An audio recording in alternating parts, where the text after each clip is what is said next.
ॐ सहनाववतु सहनौ भुनक्तु सह वीर्यं करवावहै तेजस्विनावधीतमस्तु मा विद्विषावहै।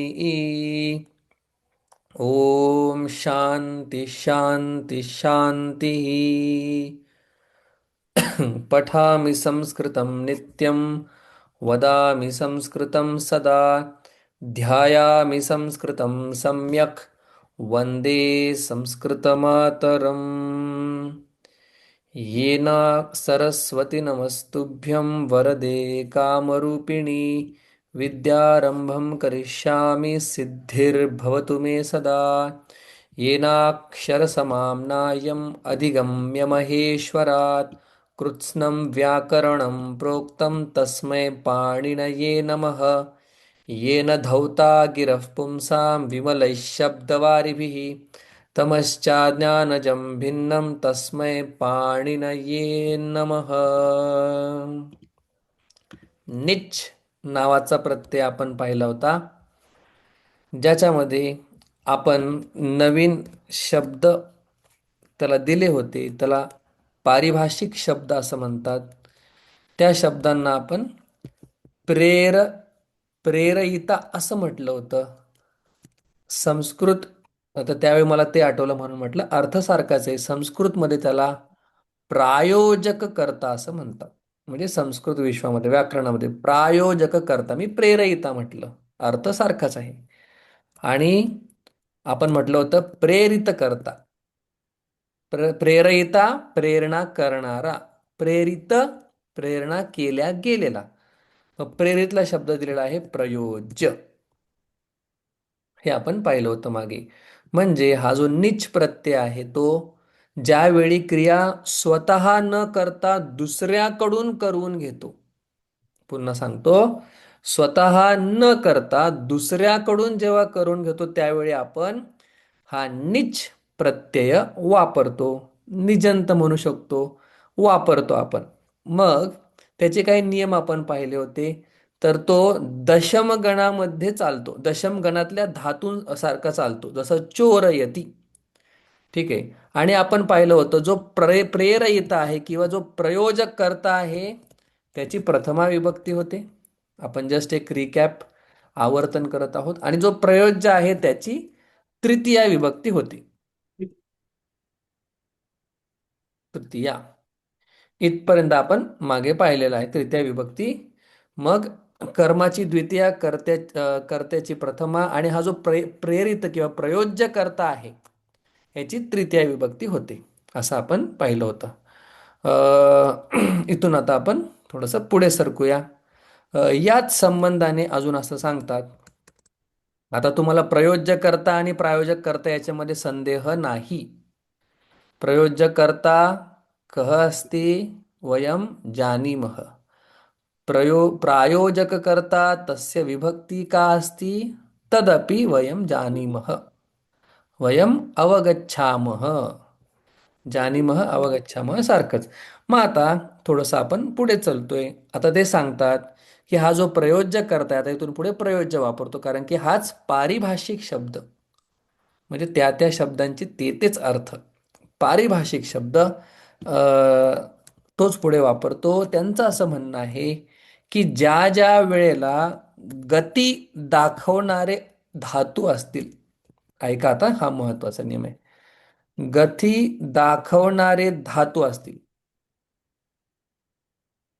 धातू हे ज्यावेळी आपण वापरतो, हे ज्यावेळी आपण वापरतो त्यावेळी जो प्रयोज्य करता आहे, बरोबर, ज्याची आपण आतापर्यंत तृतीया करायचो, त्या प्रयोज्यकर्त्याची, ऐका, द्वितीया विभक्ती होणार. कधी होणार? तर ज्यावेळी गती दाखवणारे धातू आहेत त्यावेळी. ठीक आहे. उदाहरणार्थ अ, पुत्रम, ग्रामम, अ, गमयति. बघा सोपं आहे. मग आता गच्छती ऐका. गच्छती हा गती दाखवणारा धातू आहे का? गच्छती हो याच्यामध्ये गती दा- दिसते का तुम्हाला? मोशन, गती दिसते. गती. मग समजा पिता पुत्रम ग्रामम गमयती. मग आता या ठिकाणी हा प्रयोज्यकर्ता आहे किंवा प्रेरित आहे. ठीक आहे. वडील हम्म. मुलास गावास धाडतात. धाडतात पण नाही, असं पूर्ण मराठी ट्रान्सलेशन होणार नाही. स्वतः न जाता मुलास पाठवतात. म्हणून इथं या ठिकाणी काय झालेलं आहे? निजंत प्रत्यय आलाय किंवा निच प्रत्यय झालेला आहे. मग इथं द्वितीया का झाली? पुत्रेण व्हायला पाहिजे. पण त्यांचा नियम काय सांगतो? नियम म्हणतो प्रयोज्यकर्त्याची द्वितीया विभक्ती होते. कधी? गती दाखवणारे धातू असतील तर. ठीक आहे. एक गती धातूचा दाखवला. पुढे बघा त्यांनी बरेचसे दिलेले आहेत. थोडे थोडे आपण समजून घेऊया. हम्म. पुढे ते सांगतात, इथे याला लिहितो वन. ठीक आहे. आता द्वितीय विभक्ती प्रयोज्य कर्त्याची कुठे कुठे होणार आहे ते सांगतात. जो प्रायोजक कर्ता आहे त्याची तर प्रथमाच होते, त्याच्याविषयी काय त्या संबंधाने नियम नाहीत. ऐका. पुढे सांगतात ज्या त्या ठिकाणी समजणे या अर्थामध्ये धातू आहेत. समजणे अर्थाचे धातू. समजणे अर्थाचे धातू त्या त्या ठिकाणी सुद्धा काय होणार? द्वितीया विभक्ती होणार. कोणाची होणार? प्रयोज्यची. प्रयोज्य प्रयोज्यकर्त्याची. मुख्य कर्त्याची प्रथम राहणार, याच्याविषयी काय डाऊट?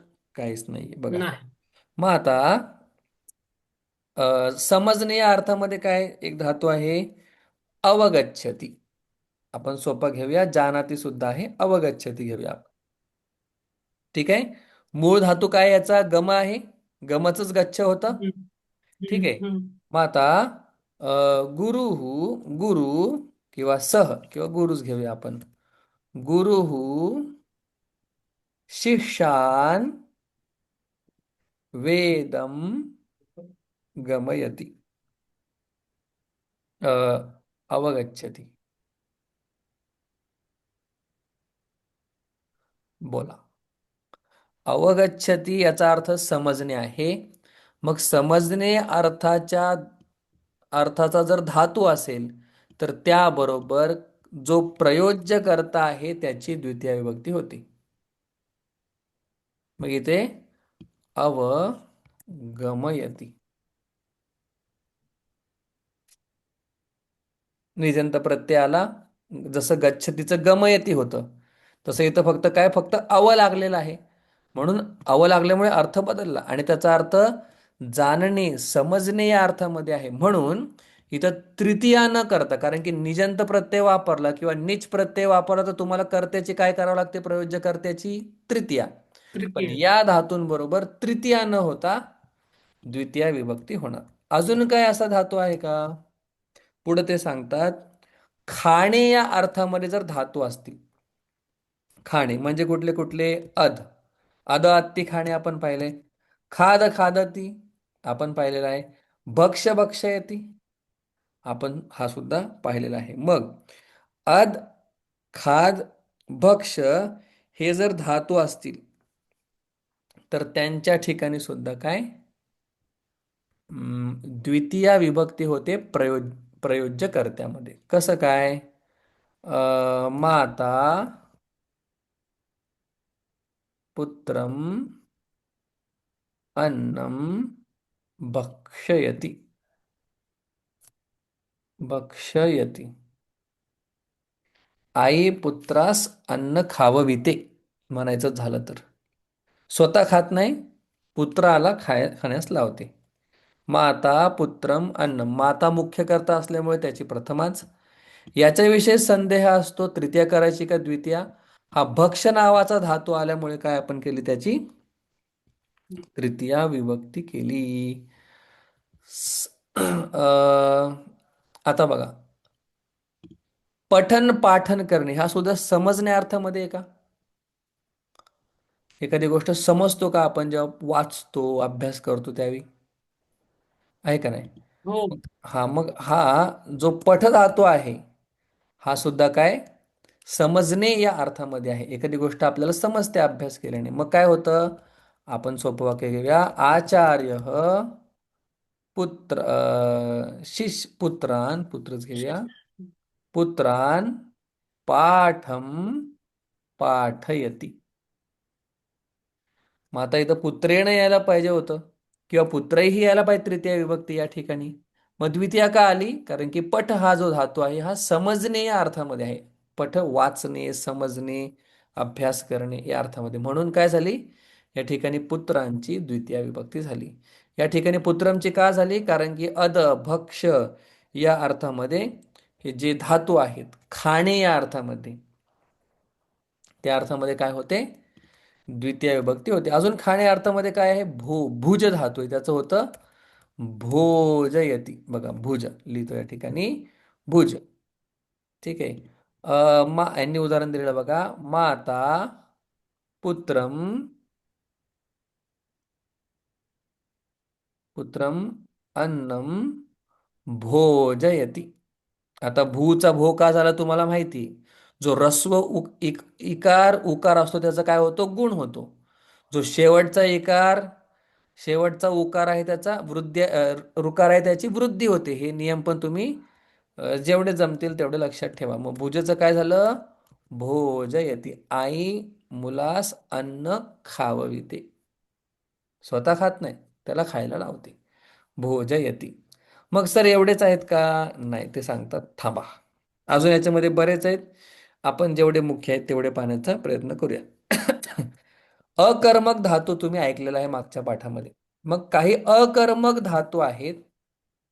त्या अकर्मक धातूंबरोबर काय होणार आहे, द्वितीय विभक्ती होणार आहे प्रायोजक कर्त्याची. प्रयोज्य प्रयोज्य कर्त्याची, प्रयोज्य प्रयोज्य प्रयोज्य. आतापर्यंत आपण काय बघतोय, प्रयोज्य कर्त्याची द्वितीया कुठं होईल एवढाच विचार चालू आहे आपला, दुसरं काही नाही चालू आहे. मग ते म्हणतात अकर्मक धातू जे आहेत त्यांच्याबरोबर काय होणार आहे, प्रयोज्य कर्त्याची द्वितीय विभक्ती होणार आहे. मग पुढे ते काही धातू सांगतात आपल्याला.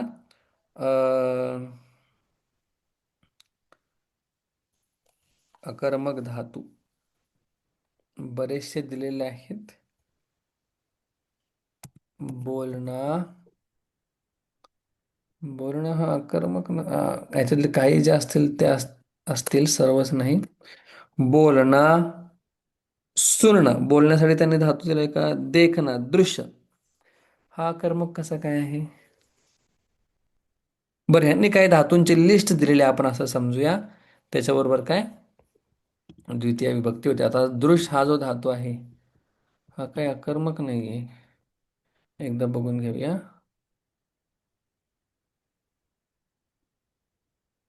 हा सकर्मक धातू आहे. मग या दृश्य बरोबर सुद्धा द्वितीय विभक्ती होते. चला, अकर्मक धातू त्याच्यामध्ये त्यांनी दिलेले ते आपण घेऊया. बोलणे म्हणजे वदती वगैरे. दृश्य पाहणे हा सुद्धा सकर्मक आहे. इथून पुढे श्रू सुद्धा, ऐकणे, श्रू. अरे यार काय केलं, अकर्मक धातू आणि हे धातू असं घेऊया आता आपण, कारण की सगळे आपल्याला सकर्मकच दिसत आहेत पुढचे. ठीक आहे. तर मग गती दाखवणारे, समजणे अर्थामध्ये असणारे आणि खाणे या अर्थामध्ये असणारे, त्याचबरोबर अकर्मक धातू, जेवढे काही अकर्मक धातू असतील त्यांच्याबरोबर काय होणार आहे, प्रायोजक प्रयोजक प्रयोज्यकर्त्याची द्वितीय विभक्ती होणार आहे. त्याचबरोबर अजून धातू आहे श्रू म्हणजे ऐकणे. प्रवेश, प्रविश, त्याचं होतं प्रवेश या धातूंबरोबर. त्याचबरोबर आरोह, ठीक आहे, आरोहती असंच लिहूया आपण. त्याचबरोबर उत्तरती, उत्तरती, उत्तरती धातूंचे सुद्धा आपल्याला अर्थ येणार आहेत. उत्तरती म्हणजे तरणे, उत म्हणजे वर, तरती म्हणजे तरणे, जो वर तरतो. गृह, ग्रह म्हणजे एखाद्याचं ग्रहण करणे. ग्रह धातू कसा चालतो बरं, ग्रहण करणे. हम्म, बघा बरं त्यांनी दिलेला आहे का ग्रह हा ग्रह बघून घेऊया. ग्रह धातू गृह ग्रह हा जर गृह धातू असेल, अरे बापरे,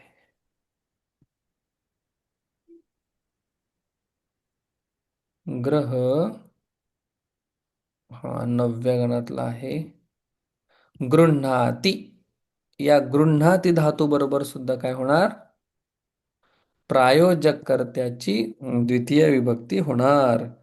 देन प्राप्नोती, आता वेगवेगळे गणाचे धातू येत आहेत आपल्याला, होईल तेवढे लक्षात ठेवायचे आहेत. प्राप्नोती, नंतर पिणे, पिबती,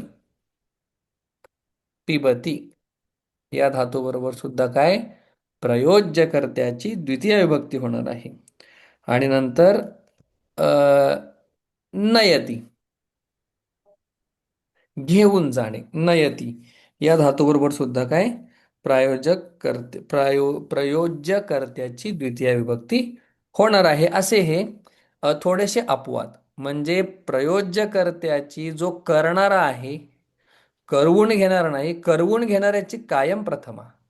जो करणारा आहे तो एक साधन, इन्स्ट्रुमेंट म्हणून होतो. जो करणारा आहे त्याचं, जो करवून, ऐका पुन्हा बोलतो, जो करणारा आहे तो काय होतो, इन्स्ट्रुमेंट होतो, एक करण होतो, जो करवून घेणारा आहे त्याचं.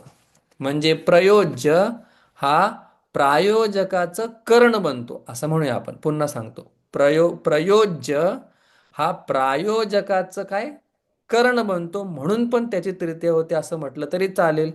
किंवा मग हे सगळे नियम लक्षात ठेवा.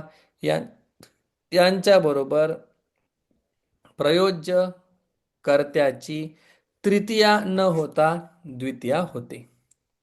ठीक आहे.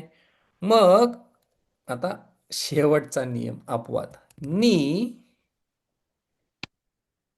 आणि नी आणि वह हे जे दोन धातू आहेत यांच्याबरोबर तृतीया होते. अरे देवा. ठीक आहे. नी आणि वह. मग रु हरती, हा, रु हरती घेऊन जाणे, हरती याच्याबरोबर सुद्धा काय, प्रयोज्यकर्त्याची तृतीया न होता द्वितीया होते. या ठिकाणी हे सगळे नियम आपले संपलेले आहेत. काही आता आपण शब्द पाहूया. आहेत थोडे अवघड, क्लास संपायच्या आधी एकदा पुन्हा रिवाइज करतो त्याला. आता आपल्याला या धड्यामध्ये भरपूर सारे नवीन नवीन इररेग्युलर फॉर्म, महत्वाचे पण जे पठती पठत पठंती याच्यासारखे चालत नाहीत, वेगळ्या गणातले आहेत, त्याचा विचार आता आपल्याला या पाठामध्ये येणार आहे. त्याच्या आधी आपण काही शब्द पाहूया. गौ हा शब्द आहे. मग पुढच्या हाफमध्ये सगळे क्रियापद आणि त्याची वाक्य बनवूया. गौ हा शब्द आहे. गौ हा सुद्धा काय वेगळा चालतो. गौ या शब्दाचा अर्थ होतो, स्त्रीलिंगामध्ये जर हा गौ चालला तर त्याचा अर्थ होतो गाय. आणि याच गौचा पुल्लिंगामध्ये अर्थ होतो बैल. शब्द एकच बघा. क्षम्यताम, आज भरपूर काम झालेलं आहे फार माझं.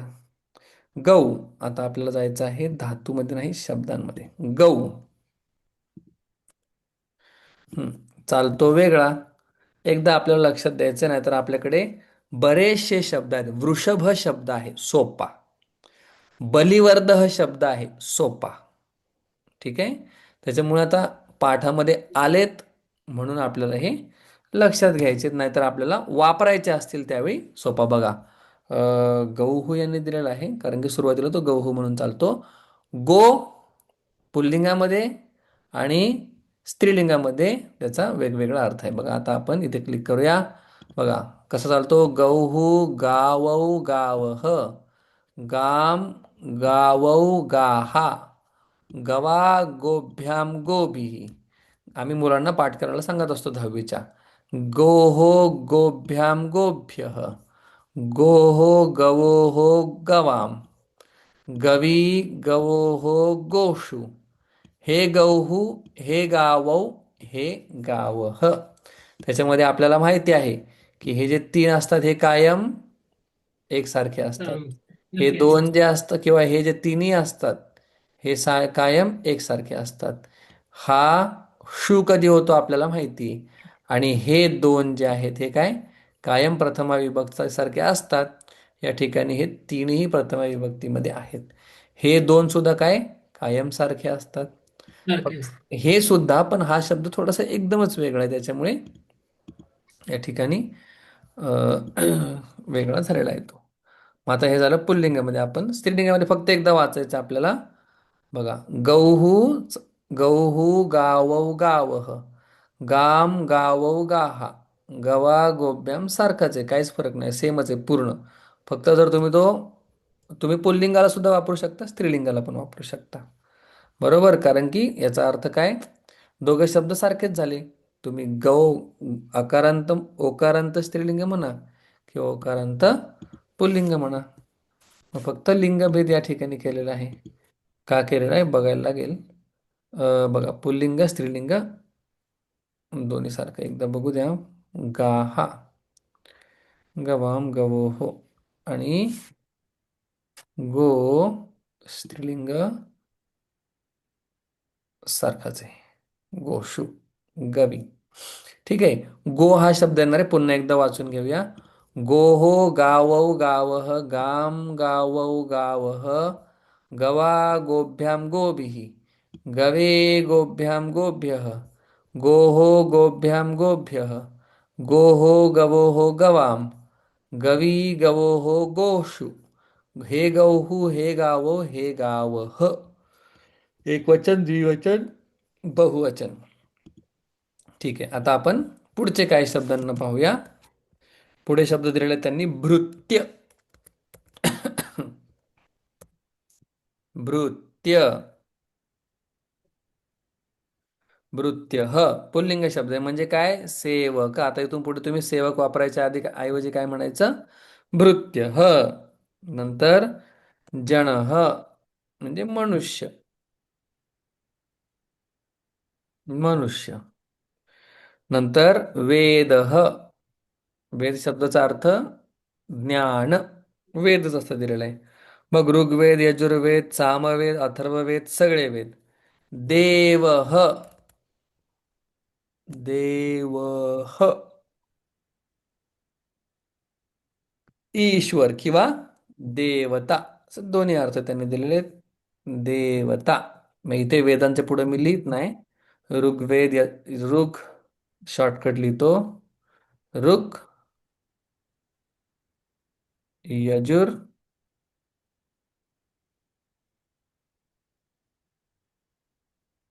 अथर्व आणि साम. सगळ्यांच्या पुढे वेद वेद वेद येणार. सगळे पुल्लिंग शब्द आहेत. पुढे सांगतात अतिशय महत्वाचा शब्द. वेगळं सांगायचं होतं मला पण हा दिसला पुढे.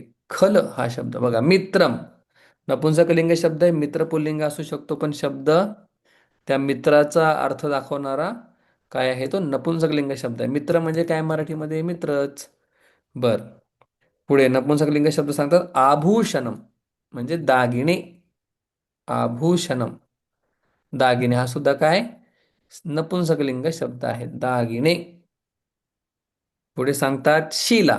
आता पुल्लिंग नपुंसकलिंग स्त्रीलिंग सगळं सगळं आता आपल्याला हळूहळू ते फीड करतात. शिला. शिला म्हणजे काय, दगड, जरासा मोठा दगड. पत्थर दगड पण मोठा, शिला पण म्हणू शकतो. शिलाखंड म्हणतात छोट्यांना. शिला दगड, दगडच घेऊया. गीता म्हणजे भगवद्गीता. भागवत गीता वेगळा आहे, भगवद्गीता वेगळा आहे. गीता म्हणजे भगवद्गीता. मग अनेक प्रकारच्या गीता आहेत. हंसगीता, अष्टावक्र गीता, बऱ्याच गीता. मग गीता एकच आहे का, नाही, अनेक आहेत. पण त्यातल्या त्यात भगवद्गीता ही काय झाली, फेमस झाली जास्तीत जास्त.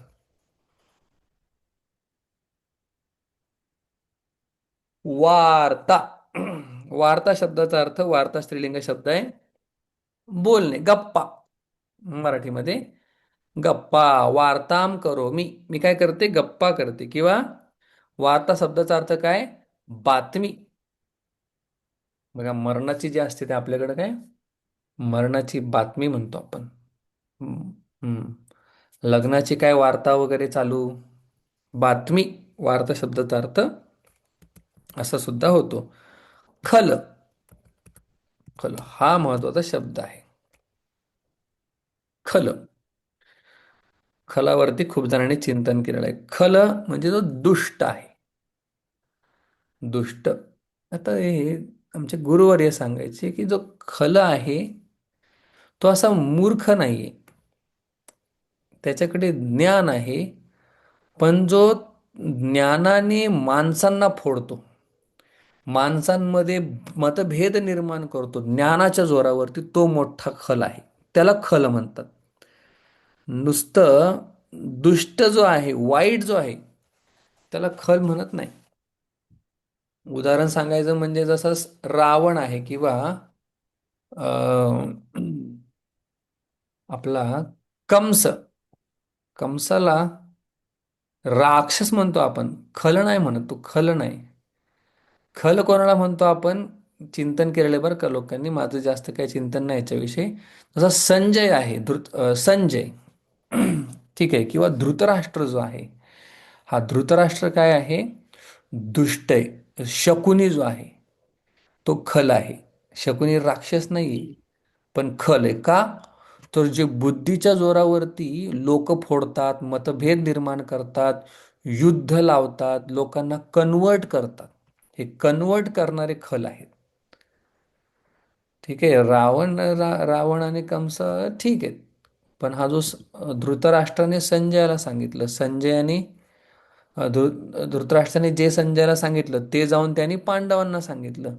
पांडवांच्या बुद्धीमध्ये भेद निर्माण झाला की आपल्यामुळेच युद्ध होतंय, आपल्याच नातेवाईकांना आपण मारणार आहे. आणि कौरव मारायला तयारच होते, फक्त पांडवांनी सैन्य टाकावं आणि मग आपण त्यांना मारूनच टाकू. का? तर बुद्धीचा वापर करून वाईट करायचं, त्याला म्हणतात खल. म्हणून ज्ञानोबराय काय म्हणतात, मूर्ख लोक आहेत त्यांच्या बाबतीत जास्त नाही माऊलींना असं बोलतात बरं का. आता माऊलींचं विशाल हृदय, मूर्ख सगळेच आले त्याच्यामध्ये, पण असं चिंतन करतात संप्रदायामध्ये की जे तत्वज्ञानाच्या जोरावरती, चांगल्या गोष्टीच्या जोरावरती मतभेद निर्माण करतात, त्यांना खल असं म्हणतात. आणि त्यांचा आता याच्याविषयी पण बऱ्याच जणांचे वेगवेगळे चिंतन आहेत. महाराष्ट्र जे आपलं साहित्य मंडळ आहे त्यांचे आरोप आहेत. पण आपण जे आमच्या गुरुवारांकडून ऐकलं तेच घेऊन आपण पुढे चालतो. खळांची व्यंकटी सांडो माऊली म्हणतात. जो खळ आहे, जो हुशार आहे, तत्वज्ञानी, त्याला बऱ्याच गोष्टी कळतात, पण त्याचा उपयोग तो चांगला न करता वाईट गोष्टींसाठी करतो, अशाचा जो वाकडेपणा आहे तो निघून जाओ. मग माऊलींचं हृदय बघा, तो खल निघून नाही जाऊ, खलाचा वाकडेपणा निघून जाऊ, माऊली असं म्हणतात. म्हणजे राक्षस मरू नये, पण राक्षसाच्या बुद्धीमध्ये असणारं राक्षसत्व ते मरावं. ठीक आहे. जे खळांची व्यंकट, खल म्हणजे दुष्ट, सोपा आपण दुष्टच अर्थ घेऊया, जो वाईट आहे खूप. पण थोडक्यात ज्याचं जेवढं मला आठवलं तेवढं तुम्हाला सांगितलं. आणि दुष्ट शब्दाचा अर्थ काय, दुष्टच आहे. दुष्ट, दुष्ट ह, यो, दुष्ट ह. अशा प्रकारे या पाठातील नियम वगैरे वगैरे सगळं काही संपलेलं आहे.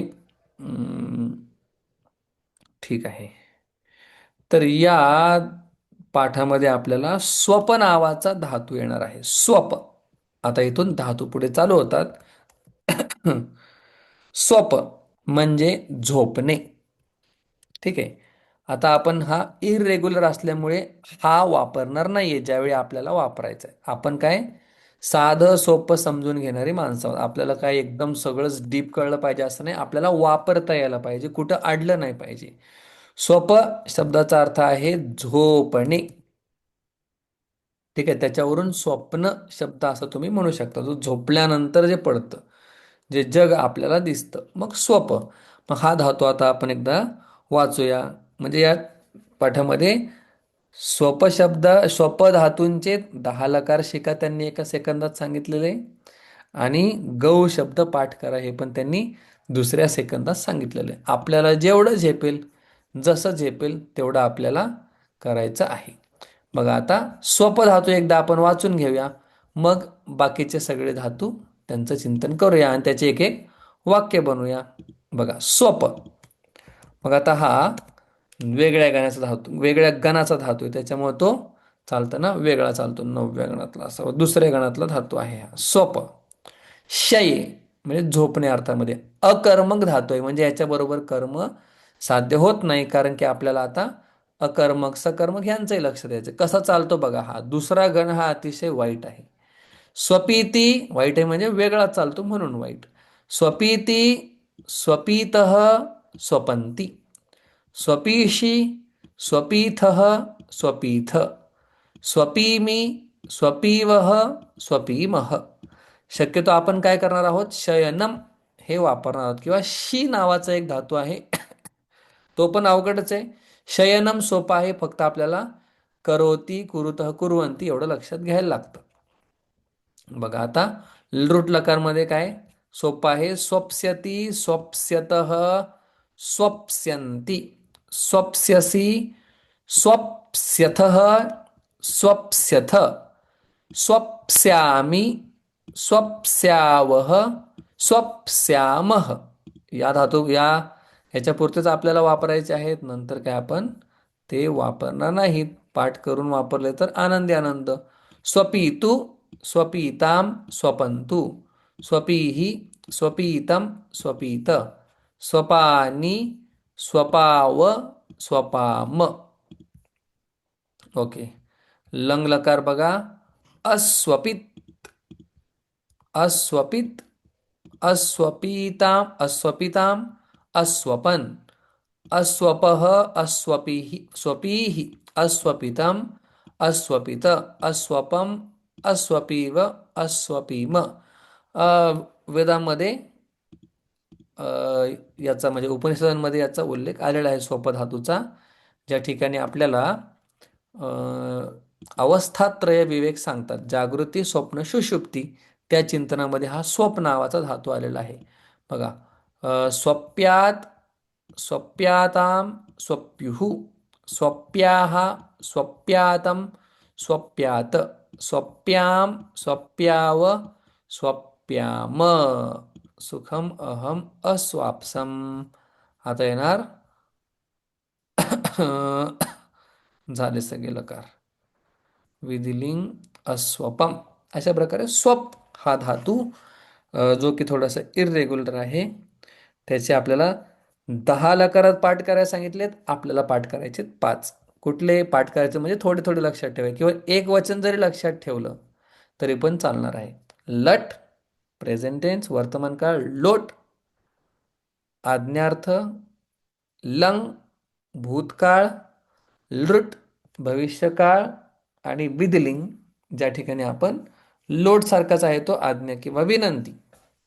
असा हा सोप जातो. वाक्य लिहिताना आपण याचा आधार थोडासा घेऊन वाक्य लिहूया, एवढी काही अडचण येणार नाही.